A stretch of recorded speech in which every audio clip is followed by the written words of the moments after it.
Hello, and welcome to another episode of The Other Ghuys, a Celtic Down Under podcast series.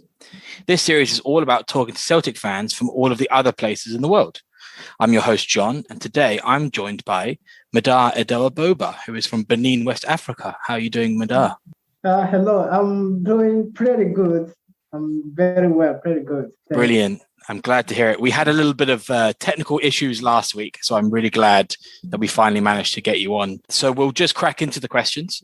So first of all, can you tell all of our listeners a little bit about where you're from, Benin? What's it like in the city that you live? Yeah, like you say, I'm living in Benin, West Africa, just near Nigeria. Thing is good, not bad. But I'm from Togo. I live in Benin. So you just live in Benin, but you're from Togo originally. Yes. Brilliant, awesome. And it's near the coast, if I remember my geography correctly. Is it beautiful beaches? Is it nice scenery and stuff like that? What? Is Benin a very beautiful place to live? Absolutely, it's very beautiful, nice and cool place. And peace, there's peace, no war, everything is good here in Benin. Brilliant, great to hear.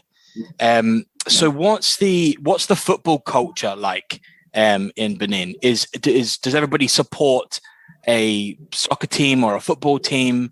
Are there many Celtic fans, or is it all Man United and Liverpool and things like that? Sorry. It's okay. In Benin, what's the football culture like? Does everybody follow and watch football? Oh, football here is like a religion, I can say it like that. We love football. It's the first sport in the whole country we love the most. After football is like a religion here. We love it the most. Yeah. Very similar to Scotland, I imagine, where it really is a religion. Is there many Celtic fans where you're from? Unfortunately, I cannot assure that because it's too rare to find these shirts here. But even if you find it, and I used to ask the person where wear it, if they know Celtic, they said no, they just buy it is what I can say. Celtic fans are now, since I'm here, I never see someone who tell me that he follows Celtic. I cannot assure that. Yeah, great. So tell us a little bit about how you became a Celtic fan. All right. Like I said it, I'm from Togo, and I was watching something on YouTube, and I saw Kolo Toure, Ivory Coast player. He was a ex-teammate with Emmanuel Adebayo, Togo captain. So I was interested in him where he was right now because it was in 2017, and I saw that he was playing for Celtic with under Brandon Roger. Don't know if you remember. Yeah. And still that from that time I started interested in, on the club. Why he just decided to go in Scotland, and I said that as I discovered that Celtic won European Cup. That what shocked me. I was not expecting that, and since that time, I started interested on the club, and I said that it's a very big club, even more than clubs like Paris Saint-Germain, Manchester City, because Celtic won European club a cup, what is amazing, and people don't know that. It's what make me like Celtic, and I start following Celtic. I discovered that fans are so amazing, likable. Kind is what I have said, and they have a great story.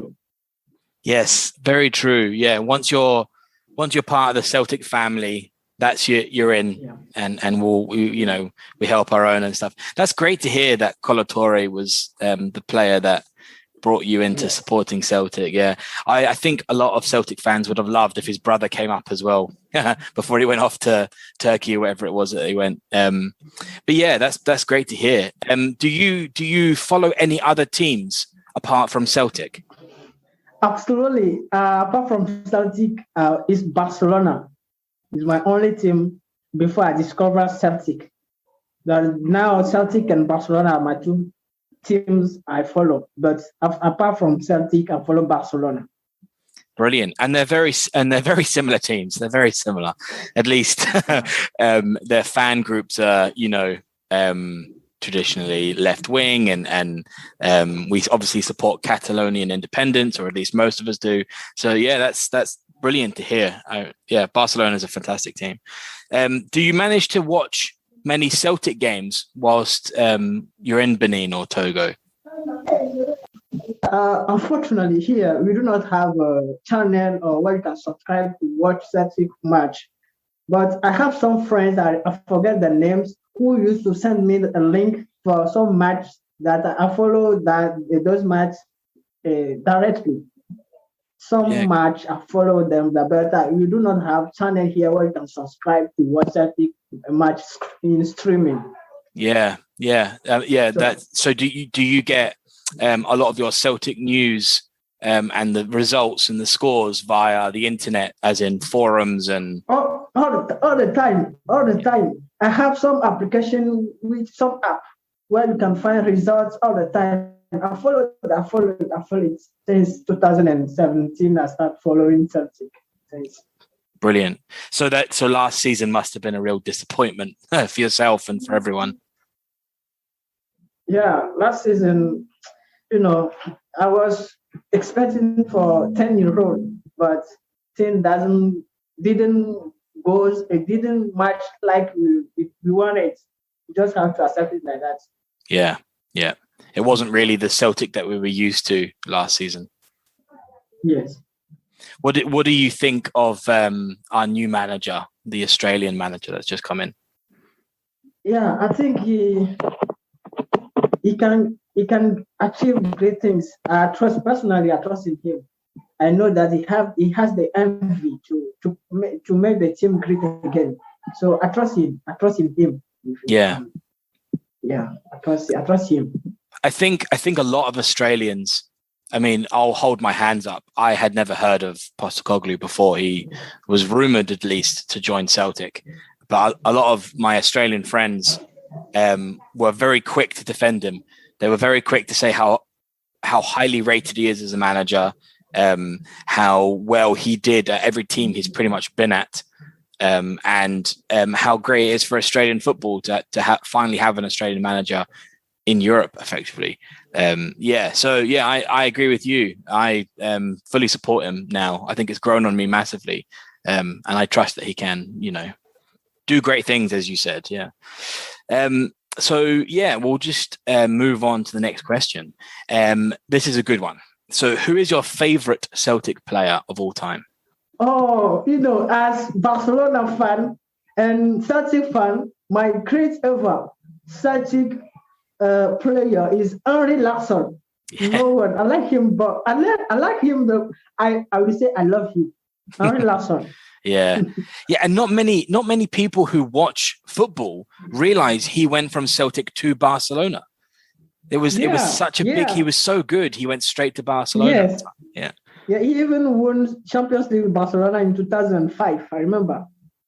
Yep, and he just came on as a sub and completely dominated. Yeah, and was very well rated. Henry Larsson. He's my legend. Henry Larsson. Great player. Yeah. I was quite young at the time when he was playing, but I was not young enough that I don't remember him. So I remember him quite well. I remember him breaking his leg and remember him coming back, and just what an era of Celtic that was as well. When Larsson was playing, and he went on to great things, right? Barcelona to Man United, just a phenomenal player all around. Yes. Do you have a favorite Celtic moment, either of all time or of Henrik Larsson's in particular?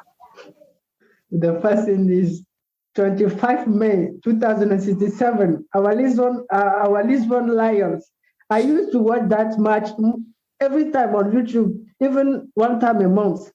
I keep it. I was not born that time, but I like to live that moment most of the time. That's the biggest moment. Excuse me for my English. The biggest time I want to live every day. Even when I'm feeling sad, I go on YouTube. Is the first thing I search for. I watch is the moments I want. I like even if I was not born that time. It's a great time. I like on Celtic. That's brilliant to hear. Yeah. The Lisbon Lions, absolute legends, and we have the privilege in Australia. Sorry, it's two moments. The second moment was in 2012, I think, when we beat Barcelona 2-1. Yep, I remember. Yes, 2-1 at Celtic Park, Paradise, and I think Messi scored at the last moment, at the last minute of the time. But you beat the Wanyama scored and was score safe.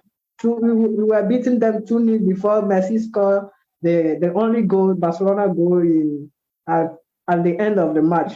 It's a moment I like self. I like that moment too. So did you support when you watch that? Do you support Celtic or do you support Barcelona in those moments? No. You know, because I know Barcelona is a great club. They won many trophies, but Celtic beat Barcelona at this moment is like a great achievement. And honestly, when I was watching the match in 2012, I didn't know Celtic, but I support Barcelona. Yeah, I felt a little pain because Barcelona won a loss. But nowadays, when I think it was Celtic which won Barcelona, I say, that's a great.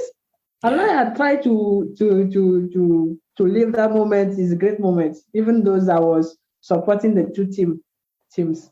Yep, it happens rarely, but Celtic beating Barcelona is now considered folklore, right? I mean, that Barcelona team was full of absolute greats. Iniesta, Xavi, Alexis Sanchez played at the time, Messi.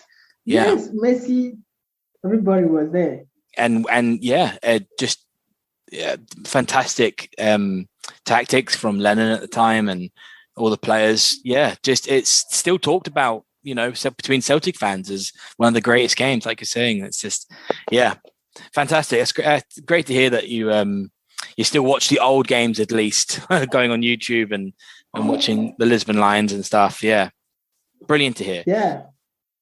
So we kind of discussed it previously about what we think of the new manager and stuff. But how do you think next season is gonna go? Do you have any predictions? Recently the fixtures came out for the first, I think, 11 games for Celtic, and we have quite a lot of away games at the start. So how do you think next season is going to go? Do you think it's going to be easy, or do you think it's going to be a really tough season for Celtic? Yeah, I think I hear. I say it's like Edward. I don't know if he's leaving. He will stay. I don't know. We lost one of our legends. I mean, Scott. You need to replace him. You need to find another one who can. He is a midfielder, right? Mm-hmm. He's a midfielder, so you need to find someone like who can take his place quickly. Last season we lost because we are in lack of how we say that confiance, of trust. We didn't believe ourselves because you have players of good quality. We cannot refuse that. We need to question ourselves why last season we fell. So what I think is, let's put our players. You have even like that young player. I forget his name. That teenager. Which position? Teenager. He's a striker. Aitchison? No, he's a bit older now. Karamoko Dembele. Yes. The winger. Yes. Teenager. We have players, good players. So what I think is, we just have to put our players in trust. We change their mentality, and then we have good players who win the title this year, this season. Yeah. So the manager, I don't know more about him, but it's like he doesn't have more experience. It's his first work, his first team, I think. Mm-hmm. It's his first big team, at least. but he can achieve great things. Not because he's the first or the last time. We see what Guardiola did for his first debut at Barcelona. So he can achieve great things. He just need to put players in trust, give them more say confiance. I don't know how to say that in English. It's confidence. Just give them absolutely things. It's more confidence so they can achieve great things. Yeah, you have the key. And I think, again, from what I've been told from a lot of Australians, is that Postecoglou's more open to playing younger players if they're better. So he's not going to be holding on to older players who are maybe have a reputation of doing better. If they're not in form, though, he'll play a younger player, such as the Dembeles or the Hendersons or the Luke O'Connells. Hopefully we do start seeing more of these young players coming through and doing really well. So yeah, great, brilliant. So we'll just sort of wrap it up a little bit. Do you have any shout outs to anyone? Do you want to say hello to anyone who might be listening? Sorry? Do you want to say hello to anybody before we end the podcast? All right. Hello to everybody.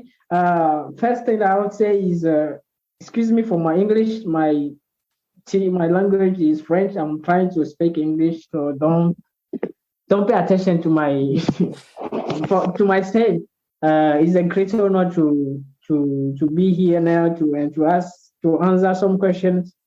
It's a great honor for me I'm proud to be a boy, like you to say head. Thank you.